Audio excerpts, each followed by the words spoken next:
I've always loved her family, but every time I step into their house, I feel invisible. The laughter, the jokes, the little quirks of her younger siblings, they all orbit around her and me. I'm just the guy on the couch, fighting to stay awake, wondering if love alone is enough to pull me out of this endless whirlwind. The sun was dipping low in the sky, painting the streets gold and orange as I steered the car through the familiar roads. I'd driven this route countless times before, every curve, every stoplight, but today, the familiar felt strange. A knot of anticipation and dread twisted in my stomach. She reached over and squeezed my hand. A simple gesture meant to reassure, but it did the opposite. "It's going to be fun," she said, her voice bright, unbothered by the tension I tried to hide. I forced a smile. "Yeah, fun," I murmured. Fun, that word felt heavy today, loaded with unspoken caveats. I loved her family. I genuinely did. But sometimes, just stepping through that door made my chest tighten. Their energy, it was infectious, chaotic, overwhelming. I was always on the edge, feeling more like a visitor in a world I was supposed to belong to. Her younger siblings, laughter echoed faintly in the distance as we approached the driveway. My throat tightened. I had to remind myself, relax, you're here because you love her. That's enough. The moment we walked up the steps, I was hit with the familiar sensory whirlwind. Doors opened before we even reached them, and the smell of cooking drifted into the air. Somewhere, a dog barked a sharp, excitable sound that made my chest jump. Her little siblings darted across the porch, chasing one another, their shrieks of laughter bright and relentless. Her mother appeared at the door, a whirlwind of energy and warmth, pulling me into a hug. She was younger than my own mother, but she had this ability to make you feel welcome and slightly overwhelmed at the same time. Her father extended a quick handshake, smiled, and turned immediately back to a conversation with one of the kids. "Hey, you're here. Come in," her mother said, voice full of that boundless cheer that seemed to radiate from every corner of the house. Inside, chaos reigned, books stacked unevenly, board games scattered across the floor, an empty couch tucked in the corner like an afterthought. It was cozy, lived in, undeniably them, and yet the same sense of being on the periphery washed over me. I smiled at her, but even that small acknowledgement felt fleeting once inside. I floated from corner to corner, trying to insert myself into the orbit of the family without making it obvious. Her siblings clung to her immediately, dragging her into games, questions, and endless chatter. She laughed freely, effortlessly, leaving me somewhere between amused and invisible. I hovered near the kitchen, picking up a stray dish. "Do you need a hand?" I asked, trying to be helpful. "Oh, just relax," her mother said, brushing me off with a quick, warm smile. "You've done enough already." I set the dish down and drifted to the edge of the room. My shoulders slumped slightly. Every few moments, I caught her glance, just a fleeting acknowledgement, before she was pulled back into the whirlwind of her family and friends. I watched her flit from one conversation to another, laughing, teasing, checking in on everyone. I wanted to be a part of it, to share a joke or a glance that was just ours, but the opportunities were fleeting. I realized, sharply, that for now I was merely present. Dinner was called, and we gathered around the long dining table that doubled as a living space. Plates piled high with food, roast chicken, mashed potatoes, roasted vegetables filled the room with comforting scents. Her father sat at the head of the table, smiling broadly, while her mother flitted between chairs, making sure no one needed anything. I sat next to her, hoping for a connection, some small gesture of intimacy. She leaned in to whisper, but almost immediately a sibling tugged at her sleeve, asking for help with the puzzle. I swallowed the slight lump of frustration in my throat and watched her turn away. Laughter spilling from her lips like sunlight. The table buzzed with conversation, stories overlapping, jokes flying. I contributed where I could, nodding, laughing in the right places, but it felt like a performance. Each glance I stole from her felt fleeting. Each attempt to catch her attention seemed swallowed by the noise. By the end of the first course, I was acutely aware of how invisible I had become, not in a cruel sense, but as if my presence was assumed, not acknowledged. And yet I stayed, eating slowly, trying to enjoy the chaos because I loved her. I always stayed. The car pulled into the driveway, and immediately I was struck by the familiar chaos that I'd come to both love and fear. Her younger siblings were darting across the lawn, their laughter ringing like chimes in the late afternoon sun. Somewhere inside, the dog barked, its voice sharp and excitable. Her mother opened the door before we even reached it, enveloping me in a hug that was warm but somehow too energetic, too vibrant for my current state of mind. I smiled, trying to match her enthusiasm, but inside I felt a familiar knot of tension tighten in my chest. "Hey, you're here. Come on in," she said, sweeping aside the door with an almost theatrical flair. Her father gave me a brief, firm handshake before returning immediately to an animated conversation with one of the kids. I followed her mother into the house, taking in the familiar sights: board games piled in corners, books stacked haphazardly, a small couch tucked awkwardly against the wall. It was cozy, lived in, undeniably her family's world, but for me, it was a stage on which I didn't quite belong. She reached over, squeezing my hand, her fingers warm, insistent. "It's going to be fun," she said, her voice light, full of optimism. I forced a smile. "Yeah. Fun," I murmured. And so we stepped inside. Once inside, the house erupted into sound. Laughter, chatter, the clatter of dishes, the faint whine of the dog. Her younger siblings immediately latched onto her, tugging at her hands, dragging her into games and teasing her in ways that were affectionate but relentless. She laughed freely, her entire body animated with energy. I moved toward the kitchen, picking up a stray dish. "Do you need a hand?" I asked, hoping to be helpful. Her mother waved me off. "Oh, just relax. You've done enough already," she said with a smile that was warm but dismissive. I nodded, placing the dish down. Then I drifted to the edge of the room, trying to find a place where I could observe without feeling invisible. Every few moments her eyes flicked toward me, a fleeting acknowledgement before she returned to the whirlwind around her.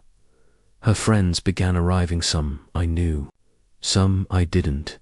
The living room transformed into a buzzing social hub, and she moved through it like a current, laughing, teasing, checking in with her siblings. I tried to insert myself into conversations, but most topics were inside jokes or references to memories I didn't share. My smile felt forced, my laugh delayed. Dinner was called, and we gathered round the long table that served as both dining area and gathering space. The table was laden with food: roast chicken, mashed potatoes, roasted vegetables, and a casserole dish that smelled like nostalgia and comfort. Her father sat at the head, her mother flitted around, checking on everyone, adjusting plates, making sure no one wanted seconds. I took a seat beside her, hoping for a shared glance, a joke, a word that would remind me I was present in her orbit. She leaned in to whisper something, only to be pulled away by her younger brother asking for help with a puzzle. I swallowed a quiet sigh and focused on my plate. The conversation at the table moved in wave stories overlapping, laughter erupting, small debates about the best pizza toppings, the latest episode of a TV show, who had done what at school that week. I offered nods and laughs where appropriate, but each effort felt like trying to catch smoke with my bare hands. I was present, but not truly part of it. As dinner progressed, I felt my eyelids grow heavy. I had been observing, trying to participate subtly, but exhaustion had begun to creep in. The clock on the wall told me that it was already approaching 6, and the dog at home had not been fed yet. I glanced toward her, hoping she'd notice my tension. She smiled briefly, but then returned to her siblings and friends. I stood at the edge of the room, watching her interact with everyone else. Every laugh, every gesture, every word she shared with them was a reminder of how invisible I had become. And yet, I didn't leave. I couldn't, because love, stubborn love, anchored me to that chaos. A moment came when she passed by and gave me a quick squeeze of the hand. It was nothing, really, but it was enough to make me stay awake, enough to remind me why I endured. I wanted more than that, more attention, more acknowledgement, but I couldn't demand it. Not tonight. Not here. After dessert, her parents moved to the living room for tea and small talk. She continued to weave through the crowd, laughing, chatting, occasionally glancing toward me. Each glance felt like a lifeline, and yet each time it vanished almost instantly. I sipped my water slowly, feeling the weight of the evening pressing down. I thought about our dog at home, waiting for dinner, about the quiet apartment we shared, about the drive back that still lay ahead, and I stayed, because leaving would feel like giving up, and I wasn't ready to give up, not on her, not on us. The night stretched on. I was seated next to her at the living room couch, exhausted but alert, aware of every laugh, every movement, every subtle shift in the room. She leaned in briefly to whisper something, brushing against my arm. My heart lifted for a moment, a fragile connection in the sea of energy that surrounded her, but the moment passed. She was pulled away again, chasing after a sibling, checking on her friends. I felt a twinge of frustrations, small, polite, but insistent. I wanted her attention, her focus, even if just for a few minutes. But I knew I couldn't demand it. I began to understand that love wasn't just about presence. It was also about patience, about finding small pockets of connection in a world that sometimes felt overwhelmingly bright, loud, and alive. Finally, we stepped into the car. The streets were quiet, glowing under the streetlights. She was chatty, reflecting on the evening, recounting funny moments, her laughter filling the small space of the car. I smiled, nodded, responded where appropriate, but inside I felt a mixture of relief and lingering tension. Relief because the evening was over. Tension because I had once again navigated a social labyrinth that left me physically and emotionally exhausted. I realized that these evenings full of love, warmth, and joy required strategy, awareness, effort. I needed to find ways to assert my presence, to communicate my needs, and still honor her connections. As we drove through the quiet streets back home, I reflected on the evening. I loved her family. I truly did. But love alone could not carry me through these evenings. I needed balance between my responsibilities, my need for rest, and my desire to be part of her life. The night ended with a quiet promise to myself. I would learn to navigate this world, not by disappearing into it, but by finding moments where I could be fully seen, fully present, fully engaged, because love, after all, is not just about sacrifice. It's about recognition, presence, and sometimes patience. The clock had barely ticked past 3 when we arrived at her house for another weekly gathering. The sun was still high, streaming through the windows, lighting up every corner of the living room. Her parents were bustling about, preparing food, setting out snacks, making sure everyone felt welcome.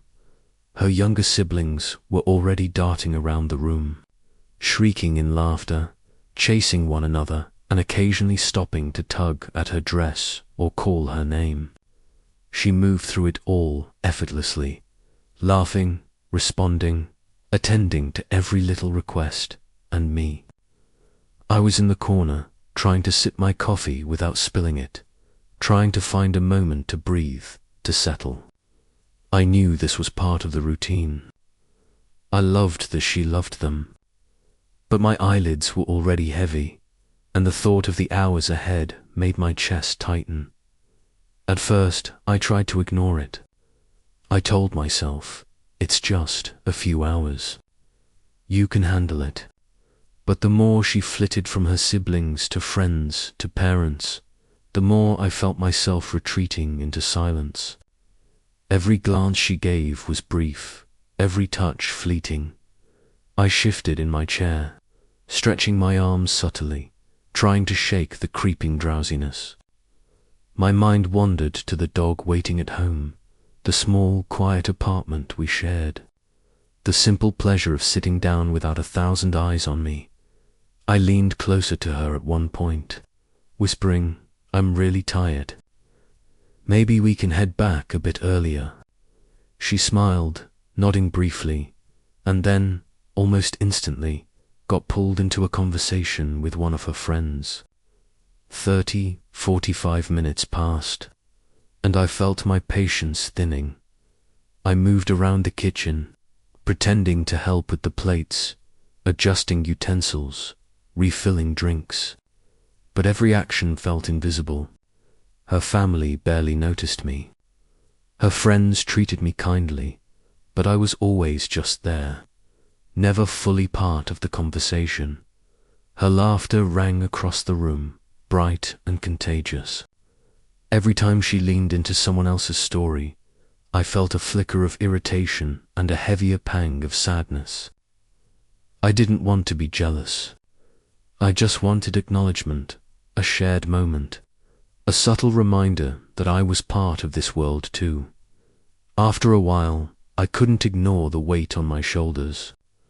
I had been trying to keep up, to blend in, to be supportive and polite, but now I felt it pressing down, tired, tense, and just a little frustrated. I whispered again, "Babe, I really need to go soon. We haven't fed the dog yet." She nodded, a brief flicker of guilt in her eyes, and promised to wrap up. Yet another 30 minutes passed. She kept chatting, laughing, moving from one group to another. I felt my body slump, a low hum of exhaustion vibrating through me. I love her family. I do, but I also need my rest. I need to tend to responsibilities. I need to feel present in the life I share with her. And here I was, caught between my love for her, my care for her family, and my own needs. The more I watched her interact with everyone else, the more isolated I felt. Every laugh she shared with another, every glance toward someone else, every gentle touch to a sibling's shoulder reminded me of the distance growing between us in these long, chaotic afternoons. I hated feeling this way. I hated that I resented these gatherings, even if just slightly, but it was real, and pretending otherwise wouldn't help anyone. Every so often, she noticed me. A hand on my arm, a whispered joke, a smile shared in passing. These moments, brief and fleeting, were enough to keep me anchored, enough to make me stay a little longer, to smile through the weariness, to endure the next hour. And yet, I longed for more than just fleeting acknowledgement. I wanted conversation that lasted, shared laughter that wasn't interrupted, a sense that I was seen as more than just a silent observer. By the late afternoon, I was barely holding on. My eyelids were heavy.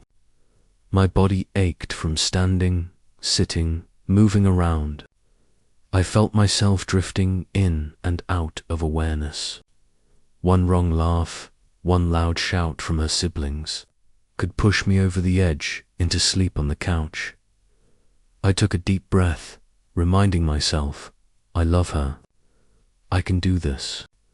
I will endure, but the tension was building.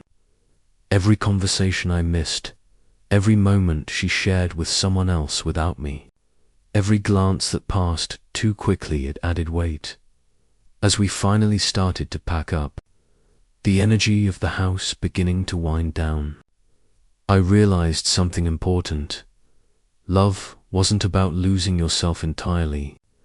It wasn't about enduring invisibility indefinitely. I needed to communicate, to assert my presence gently, without diminishing hers. I needed to honor both her world and mine, her family and our shared life. And most of all, I needed to find balance I hadn't yet fully discovered. Driving home later, I felt both relief and a lingering ache of exhaustion.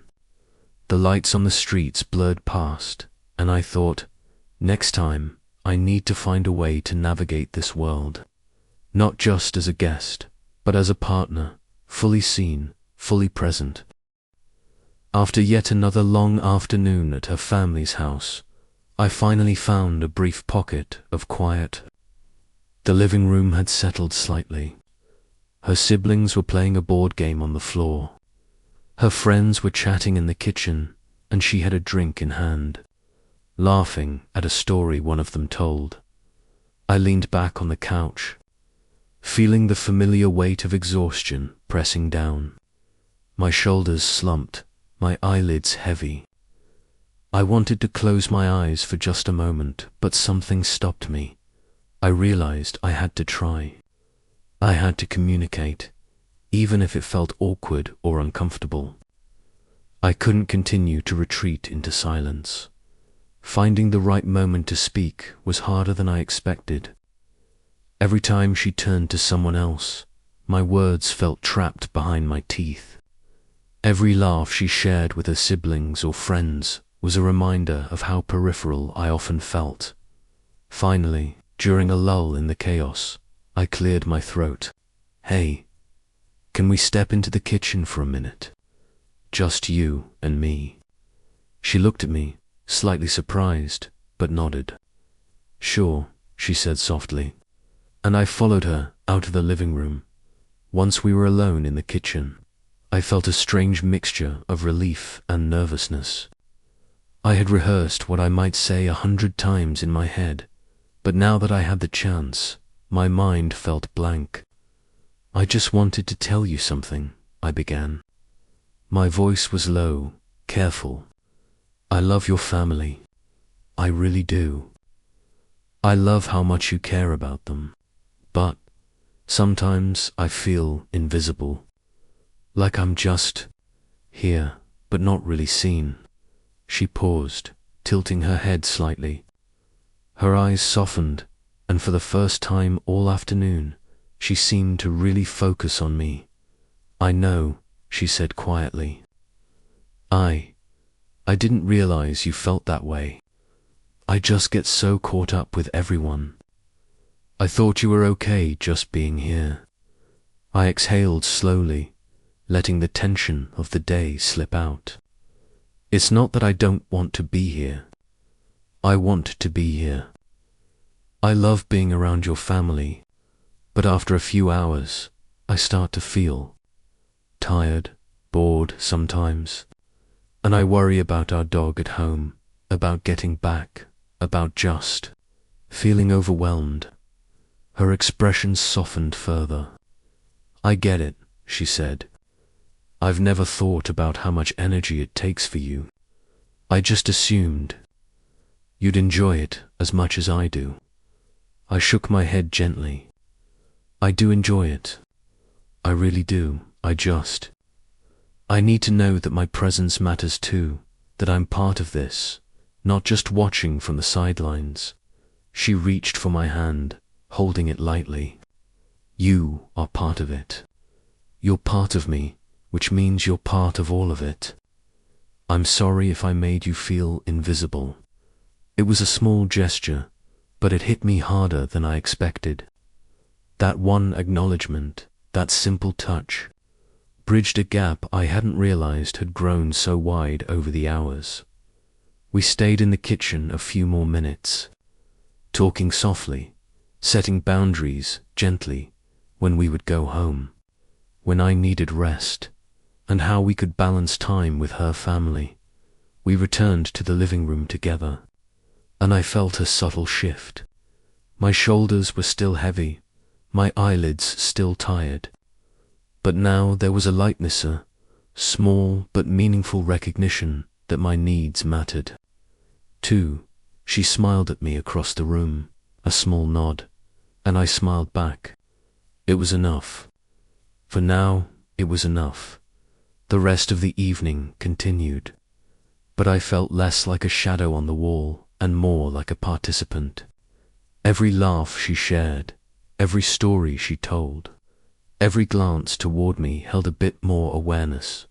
Later, driving home, I reflected on the day.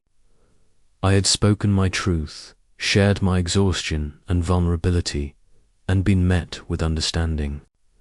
It wasn't a perfect solution, it never would be, but it was a start. I realized that part of being in a relationship wasn't just enduring chaos or adapting silently.